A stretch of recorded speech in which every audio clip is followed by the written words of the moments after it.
വിധിയെ പഴിച്ചു. അതൊരു പക്ഷേ ശാരീരിക വൈകല്യമാകാം, തൻ്റെ വീട്ടിലെ സാമ്പത്തിക ബുദ്ധിമുട്ട്, ദാരിദ്ര്യത്തിൻ്റെ പടുകുഴിയിലാവാം, അല്ലെങ്കിൽ വീട്ടിൽ അച്ഛനും അമ്മയും അകന്ന് ജീവിക്കുന്നതാവാം, അല്ലെങ്കിൽ അച്ഛൻ മദ്യപാനത്തിൻ്റെ അടിമ. ഇങ്ങനെ നിരവധി പ്രതികൂല ഘടകങ്ങൾ.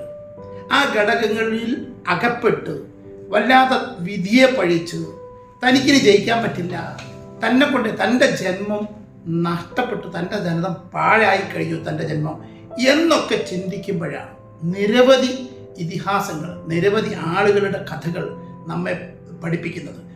അവിടെയാണ് അസാമാന്യമായ വിൽ പവർ, ആത്മവിശ്വാസവും കഠിനാധ്വാനവും സ്ഥിരപ്രയത്നതയും കൊണ്ട് ലോകത്ത് ഇത്തരം പ്രതികൂലതയുടെ പടുകുഴിയിൽ നിന്ന് ഉയർത്തെഴുന്നേറ്റ് വന്ന് ലോകത്തിൻ്റെ നെറുകയിൽ നിൽക്കുന്ന ഒട്ടനവധി ആളുകളുടെ കാര്യങ്ങൾക്ക് നമുക്ക് പറയാൻ കഴിയും.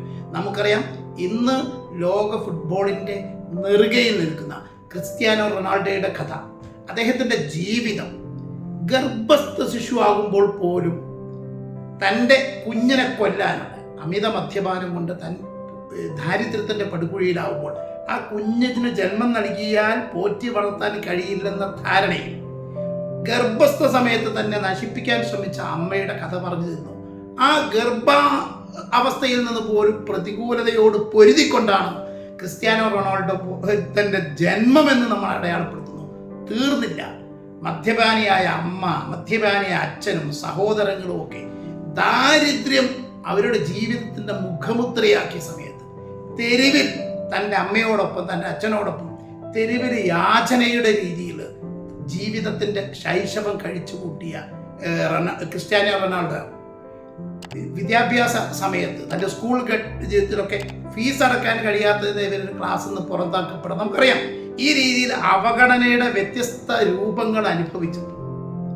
ആ സമയത്തൊക്കെ റൊണാൾഡോയിലുണ്ടായ ഒരു കൃത്യമായ ലക്ഷ്യബോധം, ദിശാബോധം, ഈ പറയുന്ന പ്രതികൂലതകൾക്ക് മുമ്പ് വീണു പോകാതെ എല്ലാ പ്രതികൂലതയും അതിജീവിക്കാനുള്ള വല്ലാത്തൊരു ത്വര റൊണാൾഡോയിൽ ഉണ്ടായിരുന്നു എന്നത് ആ ഘട്ടത്തിലൊക്കെ അദ്ദേഹം പറഞ്ഞത് പിന്നീട് പുറത്തോട്ട് വന്നിട്ടുണ്ട്.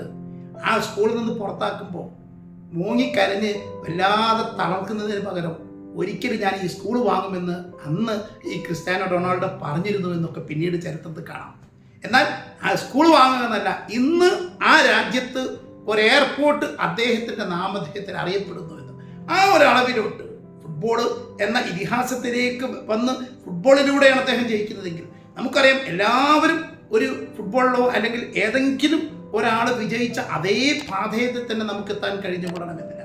അസാമാന്യമായ ആത്മവിശ്വാസവും കഠിനാധ്വാനവും ഏതെങ്കിലും ഒരു വഴിവെട്ടി ലോകത്തിൻ്റെ നെറുകയിലേക്ക് എത്താൻ നമ്മളെ സഹായിക്കുമെന്ന് തന്നെയാണ് ഈ കഥ പറയുന്നത്. അതുകൊണ്ട് ഞാൻ നേരത്തെ ആവർത്തിക്കുന്നു, നമുക്കറിയാം, എൻ്റെ ശബ്ദം ശ്രദ്ധിക്കുന്ന പല ആളുകളും പല നിലക്കുമുള്ള ദാരിദ്ര്യം മാത്രമല്ല, കുടുംബ പ്രശ്നങ്ങളും സാമൂഹിക അവഗണനയും, ഇങ്ങനെ നാനാഭാതി പ്രശ്നങ്ങളെ കൊണ്ട് തന്നെ ഒന്നിനും കൊള്ളില്ലടോ എന്നൊരാൾ നമ്മളെ മുഖത്ത് നോക്കി പറഞ്ഞാൽ പോലും അത് അയാളുടെ വിവരക്കേടെന്ന് പറഞ്ഞ് തള്ളിക്കളയാനും ദൈവം നമുക്ക് നൽകിയ ജീവൻ എന്ന വലിയ കനിയെ ഉപയോഗപ്പെടുത്താൻ ലക്ഷ്യബോധവും കഠിനാധ്വാനവും അതിനേക്കാൾ അപ്പുറത്ത് വിൽ പവറും ഉണ്ടെങ്കിൽ ലോകത്തെ സർവ്വ പ്രതിസന്ധികളെയും കീമേൽ മറിച്ച് വിജയത്തിൻ്റെ ഉത്തുംഗതയിലേക്ക് എത്താൻ നമുക്ക് കഴിയും, തീർച്ച.